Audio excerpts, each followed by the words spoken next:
Hi. As usual எப்பவும் போல தான் நம்ம பொண்ணு வரதுக்கு முன்னாடி இல்லை, மண்டபம் திறக்கிறதுக்கு முன்னாடி உள்ள மண்டபத்துக்குள்ள வந்துடுவோம். நான் இங்கே இந்த ஊர் திருச்செங்கோட்டிலேருந்து இப்போ இங்கே சேலம் வந்துட்டேன்.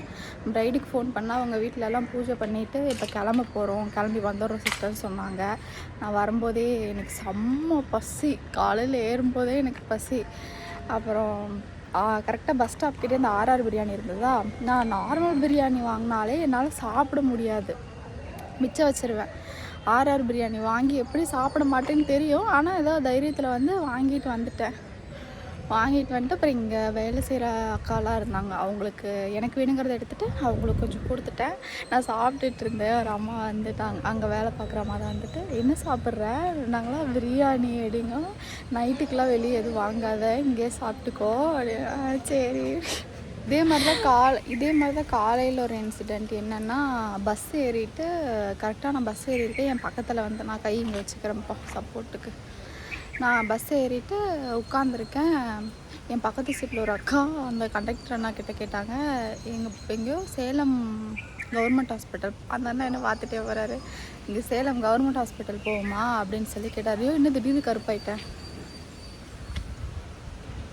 சரி, நான் இப்போ கருப்பை தான் தெரியும், கொஞ்சம் அட்ஜஸ்ட் பண்ணிக்கோங்க, போகுமா அப்படின்னு சொல்லி கேட்டாங்க. உடனே அந்த அண்ணா வந்து கண்டக்டர் வந்துட்டு, ஏமா என்ன நினச்சிட்டு இருக்கிறேன் நீ, என்ன உன்னை வண்டியில் ஏற்றிட்டு சேலம் கவர்மெண்ட் ஆஸ்பத்திரி வரைக்கும் போய் நாங்கள் சுற்றிட்டு வரணுமா அப்படி. அந்த அண்ணன் எந்த காண்டில் வந்தாரோ பிடிச்ச அந்த அக்காவை திட்டாரு. அப்போ தான் அந்த அண்ணா சொன்னார், சேலம் போகிறவங்களாம் 31 ரூபா, 1 ரூபா சில்லறை எடுத்து வச்சுக்கணும். என்கிட்ட 30 ரூபா தான் இருக்குது, 1 ரூபா இல்லை.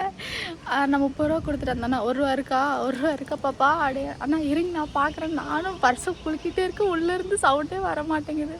ஒரு என் பக்கத்தில் இருந்த ஒரு அக்கா தான் வந்து, அக்கா இல்லை ஒரு அம்மா, அவங்க தான் வந்து, சில்லறை இல்லையா சாமி, இந்த 1 ரூபா கொடுத்துரு அப்படின்னு சொல்லி கொடுத்தாங்க. நான் சரி அவங்க கூட ஒரு வீடியோ எடுத்துக்கலான்ட்டு நான் ரொம்ப நேரமாக ட்ரை பண்ணிகிட்ருக்கிறேன். மொபைலை கீழேயும் மேலேயும் தூக்கி எனக்கு வந்து பயம். டப்பாருன்னு ஃபோனத்துக்கிட்ட என்ன 1 ரூபா கொடுத்ததுக்காக ஃபோனெல்லாம் தூக்கிட்டு வரா அப்படின்னு சொல்லி, தேமா ஃபோனை கீழே அப்படின்னு சொல்லி ஏதாவது சொல்லி திட்டிடுவாங்களோ அப்படின்னு. பட் அவங்க ஒன்றுமே சொல்ல, ரொம்ப ஜாலியாக ஃபோன் நான் இப்படி கூப்பிட்டேன். அவங்கள இப்படி கூப்பிட்டுட்டு திடீர்னு ஃபோன் தூக்கி காமிச்சா அவங்க என்ன ஃபோன் வந்தது ஹாய் அப்படின்லாம் சொன்னாங்க. ஃபோன் பார்த்து கியூட்டு. பஸ் ஸ்டாண்டில் இறங்கிட்டு பஸ் ஸ்டாண்டுக்குள்ளேயே, சேலம் பஸ் ஸ்டாண்டுக்குள்ளேயே ஆரியாஸ்ன்னு சொல்லி ஒரு ஃபுட்டு கடை இருந்தது. சரி போய் சாப்பிட்றலாம் அப்படின்னு சொல்லிட்டு உள்ளே போயிட்டு, அண்ணா இது டிஃபன் ஐட்டம்ஸ் என்ன இருக்குது அப்படிங்க. டிஃபன்லாம் இல்லை பாப்பா, வெரைட்டி ரைஸு மீல்ஸ் மட்டும்தான் அப்படின்னாங்க. வெரைட்டி ரைஸ் என்னெல்லாம் இருக்குதுனாங்க, தக்காளி சாதம், தயிர் சாதம், வெஜ் பிரியாணி அப்படின்னாங்க. சரி எனக்கு ஒரு வெஜ் பிரியாணி அப்படின்னு சொல்லிட்டு நான் வாங்கிட்டு போய் கொண்டேன். இதில் வேறு எனக்கு வடை ஒன்று வேணும் அப்படின்னு சொல்லிட்டு நான் வாங்கிட்டு போய் உட்காந்துட்டேன். எனக்கு வெஜ் பிரியாணியை பார்த்ததும் தெரிஞ்சு போச்சுண்ணா, இது இல்லை நம்ம சாப்பிட மாட்டோம். எனக்கு சாப்பிட்டும் பிடிக்கல, பெருசாக பிடிக்கலன்னா நான் அட்ஜஸ்ட் பண்ணி சாப்பிட்டுட்டு வந்துடுவேன். பட்டு நல்லா இல்லை, சாப்பிடவே முடியல. ஐயோ கடைப்பேரில் சொல்லிட்டேனே, ஏதாவது சொல்லி திட்டுவாங்களா. நல்லா இல்லைங்க, நிஜமாகவே நல்லா இல்லைங்க, அதனால தாங்க சொல்கிறேன். சாப்பாடு தான் நல்லதா, பட் அங்கேருந்து ஸ்டாஃப்லாம் வந்து சூப்பர். நான் வந்து சாப்பிட்டு நான் 2 ரூபா எடுத்து சாப்பிட்றேன். அந்த சர்வ் பண்ண அண்ணா வந்துட்டு, பாப்பா நீ சாப்பிடு சாமி, உனக்கு என்ன வேணாலும் கேளு சாமி, நான் எடுத்துகிட்டு வந்து வைக்கிறேன். நான் எனக்கு வேறு ஐயோ என்னால் இதுவே திங்க முடியல, இவர் வேறு என்ன வேணால் கேளுங்கிறாரே அப்படின்ட்டு நான் அமைதியாகவே சும்மா என்ன அவருக்காகவாது 2 வாய் சாப்பிடணும், நான் சாப்பிட்றேன். என்னால் முடியல. அப்போவே பக்கத்தில் எங்கே ஹோட்டல் இருக்குன்னு பார்த்தா எல்லாமே கொஞ்சம் தூரமாக இருந்து, சரி வேணாம் இதுக்கு மேலே சாப்பிட்டு பிடிக்காமல் சாப்பிட்டு ஏதாவது சரியில்லாமல் போயிட்டு வயிற்றுக்கு மேக்கப் போடுற நேரத்தில் கலக்கி விட்டுருச்சுன்னா எங்கே சுற்றிட்டு இருக்கிறதுன்னு நான் எந்திரிச்சு கை கழுவ. அந்த அண்ணா அப்படி போனதும் நான் இப்படி ஓடிட்டேன் கை கழுவுறதுக்கு. கை கழுவிட்டு வர்றேன், அந்த அண்ணா குடுன்னு வந்தார் அங்கேருந்து. பாப்பா என்ன அப்படியே வச்சுட்டு சாப்பாடெல்லாம் சாப்பிட்லையா நீ அப்படின்னு சொல்லி, இல்லை எனக்கு பிடிக்கலைங்க, எனக்கு வேண்டாம் அப்படி சொல்லவும் அந்த அக்கா எல்லாம் வந்துட்டாங்க. நீ உனக்கு பிடிக்கலன்னா உனக்கு தக்காளி சாப்பாடு, தயிர் சாப்பாடுலாம் மாற்றி ஏதாவது வாங்கி சாப்பிட்ருக்கலாம்ல சாமி, அப்படியே வச்சுட்டு அப்படி. நான் இல்லை எனக்கு டைம் ஆச்சு, நான் போகணும் அப்படின்ட்டு ஒடியாண்டா. அப்படி சரி பார்த்துப்போ அப்படின்னாக்க நான் குடுன்னு ஒடியான்ட்டேன். அங்கேயும் நைஸ் மூமெண்ட். நான் ஏன் சும்மா இதுன்னு சொல்லிட்டு இருக்கேன்னா, இப்போ எனக்கு சில்லறை இல்லைன்னா அந்த அம்மா 1 ரூபா எடுத்து கொடுக்கணுன்னு அவசியமே இல்லை, அவங்க பாட்டுக்கு உட்காந்துருக்கலாம். அதே மாதிரி நான் சாப்பிட்டா என்ன சாப்பிட்லான்னா ஹோட்டல்லேருந்து எந்திரிச்சு போனேன்னா அவங்களும் எதுவும் கேட்காம இருந்திருக்கலாம். ஃபுட்டும் வந்து நான் இப்போ சாப்பிட்டுட்டு இருக்கும்போது நீ நைட் வந்து இங்கேயே சாப்பிடு அப்படின்னு அவங்களுக்கு சொல்லணும்னு இந்த வார்த்தைலாம் அவங்க யாருமே சொல்லணுன்னு அவசியம் இல்லை.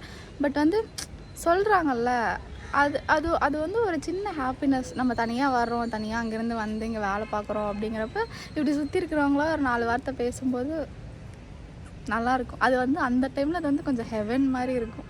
அஃப்கோர்ஸ் எங்கள் அப்பா கூப்பிடுவார், எங்கள் அம்மா கூப்பிடுவாங்க, என் தங்கச்சி கூப்பிடுவா, மாற்றி மாற்றி வீட்டிலேருந்து கூப்பிட்டு சாப்பிட்டியா, பத்திரமா போயிட்டியா, வந்துட்டியான்னு கேட்பாங்க. இப்போ நான் அதெல்லாம் சொல்லிட்டு இதை சொல்லாமல் இருந்தேன்னா வீட்டுக்கு போனால் ஓஹோ ஒன்று ரோட்டில் போகிறவங்க கேட்குறாங்க, நாங்கள் கேட்கல அப்படி தானே ஆரம்பிச்சுறாங்க. அப்படியெல்லாம் சொல்லலாம், அவுட் சைடில் நான் வந்து சொல்கிறேன்.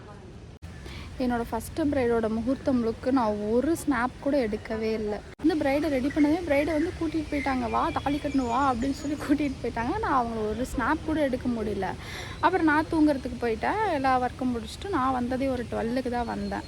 அப்போ அவங்க நல்லா ஃபுல் டயர்டு.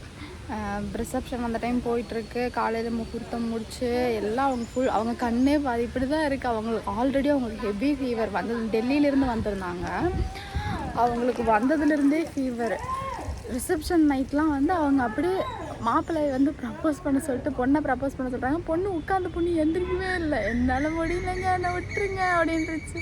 அவங்க செம்ம ஃபீவர் பாவம். நான் அப்படியே சிரித்து மேனேஜ் பண்ணிட்டு இருந்தாங்க. சரி நம்மளும் சும்மா அப்படி போஸ்ட் கொடுங்க இப்படி போஸ்ட் கொடுங்க இதை கேட்கலான்னு ஃபோட்டோகிராஃபர்ஸ்ட்டு சொல்லிட்டு எனக்கு ஸ்னாப்ஸ்லாம் கொஞ்சம் அனுப்பிச்சிருங்க ப்ரோ ப்ளீஸ் ப்ரோ அப்படின்னு கேட்டுட்டு வந்திருக்கேன். அனுப்பிச்சுட்டாங்கன்னா பெட்டர், அனுப்பிச்சுட்றாங்கன்னு நினைக்கிறேன். இன்ஸ்டா ஐடி கொடுத்துருக்காங்க. ஸோ பட் இப்போ வர்ற ப்ரைடுக்கு வந்து பிஃபோராகவே கொஞ்சம் மேக்கப் முடிச்சு ஃபோட்டோஸ்லாம் எடுக்கணுங்கிற பிளானில் தான் வராங்க. அப்படிங்கிறப்போ எனக்கும் கொஞ்சம் டைம் இருக்கும், நானும் கொஞ்சம் ரீல்ஸு ஸ்னாப்ஸ் எல்லாம் எடுத்து வச்சுப்பேன். சப்போஸ் நீங்கள் என் ஸ்னாப்பு ரீல் என்னோடய ப்ரைடல் ஒர்க்லாம் செக் பண்ணணும்னா நிவி மேக் ஓவர்னு சொல்லி இன்ஸ்டாகிராமில் இருக்கேன், அங்கேயும் வந்து எனக்கு ஃபாலோ பண்ணிக்கோங்க. அதனால் ஷேர் பண்ணலாம் அப்படின்னு சொல்லி தான் சும்மா வீடியோ எடுக்க ஆரம்பித்தேன். மொக்க போட்டிருந்தேன்னா சாரி, நல்லா இருந்தால் கமெண்ட் பண்ணிட்டு போங்க. ஸோ இன்றைக்கான வீடியோவில் தான். இந்த வீடியோ உங்களுக்கு பிடிச்சிருந்தா மறக்காமல் லைக் பண்ணுங்கள், ஷேர் பண்ணுங்கள், சப்ஸ்கிரைப் பண்ணுங்கள், அந்த பெல் ஐக்கனையும் கிளிக் பண்ணுங்கள். அப்போ தான் நான் போகிற ஒரு வீடியோ உங்களுக்கு நோட்டிஃபிகேஷனாக கன்வே ஆக மாட்டேன். தென் பாய் ஃப்ரெண்ட் நிவி.